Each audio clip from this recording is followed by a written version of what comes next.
मैं ये सब कैसे बर्दाश्त करूं?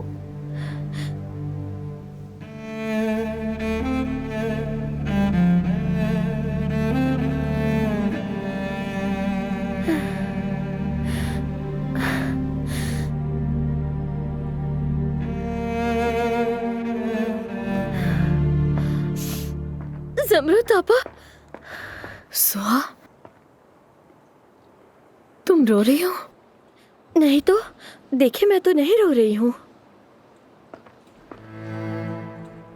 फिक्र मत करो, मैं हूं तुम्हारे साथ।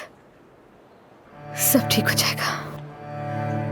आपा, ठीक हूँ मैं। यकीन करें, मैं बिल्कुल ठीक हूँ।